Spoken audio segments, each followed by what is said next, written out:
Why, hello there. My name is Mike, and this is TheBoredCyborg. Welcome back to yet another Mailbag episode.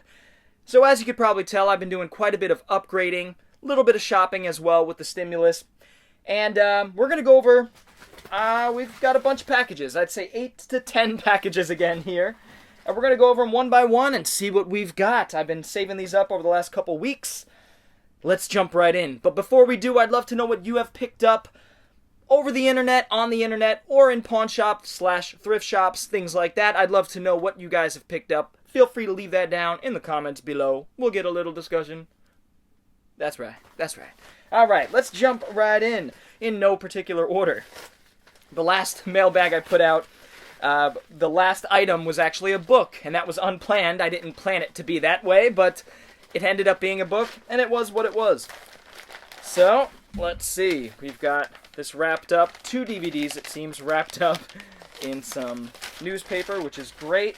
I'm all for reusing stuff. Oh, yes. Right, these came from the same seller. Yay! So I sold off my DVDs of these movies, which didn't fetch too much. Well, a couple of them did. Sinbad and The Eye of the Tiger. Now, I have seen these films. It's been many years.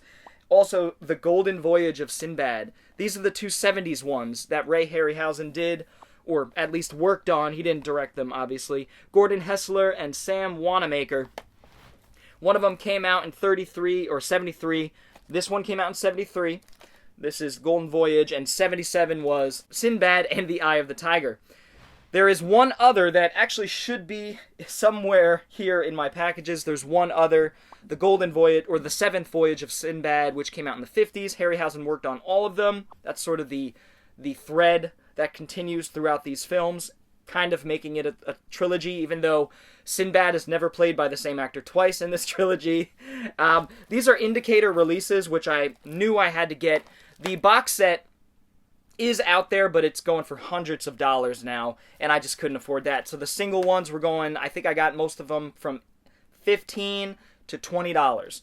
So brand new, and my DVDs sold for probably $10 a piece. The 7th Voyage sold for like $5 or $6, so not too much, but it wasn't too bad of an upgrade in terms of money spent. So that is Sinbad, Eye of the Tiger, and Sinbad and the Golden Voyage. I get the titles mixed up. Golden Voyage of Sinbad. Fun movies, great effects, obviously. I can't wait to watch these on Blu-ray. I've only ever seen them on DVD. So that is 2 Sinbad movies. Next up, we've got...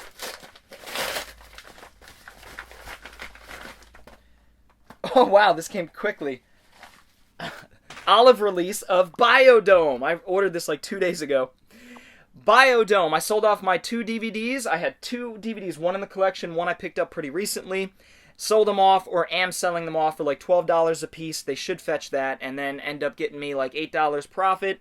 This was like $25, so I ended up coming out, when all said and done, like $9-10. So not too bad. Biodome is a film that, man, I haven't seen in years, but I do remember enjoying quite a bit. Pauly Shore, Stephen Baldwin, and they get trapped inside of this biodome somehow. Chaos ensues. Havoc ensues. It's a 90s film through and through, kind of a stoner comedy. I don't think they really get high in the movie, but it just has that feel of a stoner comedy, sort of how Bill and Ted, they never really smoke weed, but they act like stoners. It's just that kind of thing. So Biodome is one of those. Who directed this? It's blocked by a sticker. Jason Blum. Okay, so I don't know that name, to be honest, but yeah. But another couple other people in the film. We've got Kylie Minogue, Joey Adams, William Atherton. So very 90s cast there. Very cool to finally own this on Blu-ray. Looking forward to giving it another shot. We've got a Prime package. A Prime package. And that I can't open. So much for the perforation. Teeth. Yeah. That worked. That's a new cutting device. Teeth. Alright. Searching. Found this on DVD for like 69 cents at Goodwill. Am in the process of selling it for more than the Blu-ray was selling for. So I picked this up for like $10. The DVD's selling for like $12. I'll have to come out of pocket like a couple bucks. Searching is a Screen Life film, which is an offshoot of the found footage genre, so I'm interested in it. The first film like that, the Screen Life films I saw was Unfriended, and then I watched Unfriended Dark Web. Really liked Unfriended quite a bit. Loved the medium that the story was told with. The story itself wasn't too interesting. Dark Web, the story was much more interesting. The kills were better. It was just a better film overall, I think, Unfriended Dark Web. I really, really love Unfriended Dark Web. In my top 10 found footage films of all time. This one is supposed to be one of the best Screen Life movies out there. This is not a horror film. This is a John Cho-led thriller, conspiracy thriller. His daughter gets kidnapped, and basically the whole, as far as I understand, the whole film takes place on his computer screen, or at least a good chunk of it does, where he's trying to investigate and find out what happened to his daughter. Now, the screenshots on the back don't really point to that, don't really indicate that the whole film takes place on a screen. But we'll find out. I'll find out. I can't wait to sit down and watch this. I know it's at least going to be a good mystery thriller with John Cho, who I really do enjoy. It's nice to see Harold from Harold and Kumar have a movie all to himself where he could really show his talent. Really looking forward to checking out Searching. Alright, we have a little rubber banded 3-pack here. Save that rubber band for a rainy day. Alright, let's see what we've got. I don't know what that means, by the way. Alright. We've got, oh yes, recently picked this up at the bookstore and sold off my DVDs, both of them, to get this. I'm so excited to have this on Blu-ray finally. Is this a Kino release? No, Olive Films, again, for the win. It, The Terror from Beyond Space. So there's no doubt in my mind that Dan O'Bannon watched this when he was growing up, the writer and creator, well, the writer of Alien. He created it with a few other people, but I think it was his brainchild. Initially, at least. It, The Terror from Beyond Space, follows a crew that's in outer space, on a mission. I forget what the mission is. And an alien makes its way through the cargo bay and starts knocking them off one by one. Sound familiar? Yes. 1979 Alien, of course. So Dan O'Bannon, I don't know for sure, but I'm sure he was inspired by this film, either consciously or subconsciously, and man, did he make it better, or they make it better. Walter Hill and Ridley Scott and all the guys. It, The Terror from Beyond Space, simple story, very short and sweet, goofy monster in a costume, which I love, black and white film, of course. Edward L. Kahn directed, 1958, It, The Terror from Beyond Space. I love this artwork, though, this classic poster here. Let's open it up. Check the disc. Beautiful and perfect. See, sometimes I do buy used when I could save, a significant amount of money. If it's like $1 or $2, I'll just buy the new one. But if it's $3 or $4, I tend to buy the used ones and take risks on them, especially if they have pictures. It, The Terror from Beyond Space. So glad to finally have this in the 50s sci-fi horror collection, which is ever growing. I love the 50s when it comes to those two genres. Next up. Sound like one of those guys from like what's that show? Pawn Wars. I don't know what it's called. Bronson! I picked this up because I had 3 DVDs, 1 sealed, that I've sold, not for much, a few bucks profit each, but it covered this, which was like $8 or $9 used. So, still haven't seen this Nicholas Winding Refn. I don't know how to pronounce his name. Winding Refn. I know he's German.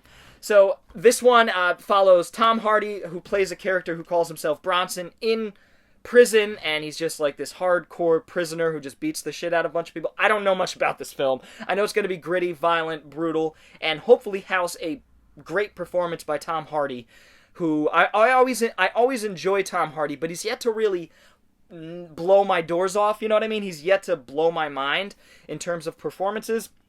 He's always really good, though.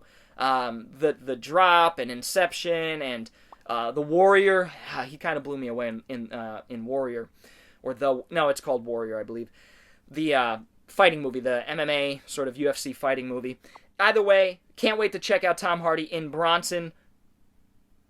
That's all I know. We've got a package from eBay. Let's see if we can open this effectively. There we go. Like I said, I don't like ruining the bubble mailers because I like to reuse them. So that'll be reused. And then we have like this Lego bubble wrap or something. What the hell's going on? And we have more. Oh, we have this weird Lego bag. We have the manifest and a business card and more bubble wrap. So wow, excellently packaged here. And I'm trying not to ruin it. I'm trying not to ruin the surprise. Ooh, it smells good. God, it smells good, too. Smell that. You guys smell that? Yeah, it's like flowers and happiness. And a little bit of fruit. Alright, so this is, wow, more bubble wrap inside. Excellent packing. The Rocketeer. Finally owned The Rocketeer on Blu-ray. It wasn't expensive. I sold off my 2 copies of The Rocketeer to completely fund this. The Rocketeer, a really, I don't want to say underrated movie, but forgotten film that is really good. Joe Johnston comes in as sort of a Spielberg protege here, and really captures a lot of the magic that Spielberg was capturing around this time. And not many, you can't say that about many filmmakers, and I do think The Rocketeer has quite a bit of magic. Good performances, great special effects, a great story, a great backdrop in Hollywood. But I really enjoy this movie about this inventor. I believe it's been a while, but he creates this backpack, this jetpack essentially, that allows him to fly around and become sort of like a prototypical steampunk superhero sort of thing. And takes place in what? I want to say the early 1900s. If I'm not mistaken, I want to say 1930s, something like that, Hollywood when it's first starting to boom. And I can't wait to sit down and rewatch this on Blu-ray finally. It's just, I think it's going to go up in my book. I've seen it a couple times, and I'm always like, yeah, it's a good movie. I really enjoy it. I have a lot of fun with it, but I recognize that it's not great. But I hope one day I feel that opinion changes, because I want to love this movie like a lot of people do. I just, I haven't quite gotten to that point, but I think maybe on Blu-ray, my love for it will catapult a little bit. Hopefully. That is The Rocketeer. I'm looking forward to rewatching it. Alright, we've got another one here. Another well-packed one envelope. And a second envelope here. So there you go. That's how you do it. Oh yeah. The monster that challenged the world. So I sold off my It, the Terror from Beyond Space, which was actually a double feature, 2 of them. And the other film on that collection, Midnight Movies double feature, was The Monster That Challenged the World. Love the cover, but I haven't seen the movie. I know it's going to be one that I really, really enjoy, though. It's directed by Arnold Lavin, stars a whole bunch of 50s people that I don't know by name. That's the thing, I'm not too great with 50s actors. I'm trying to get better, but I haven't seen enough 50s films, to be honest. It's a decade that I've neglected. I've seen a lot of genre films from the 50s, sci-fi, horror, etc., but I haven't seen much else. So, Monster That Challenged the World is one I am excited to add to the collection, and this is a Kino release, and the case is broken on the bottom. It doesn't clasp, but I will replace that. That is The Monster That Challenged the World. Alright, we've got... whoopsies. We've got another one. Oh.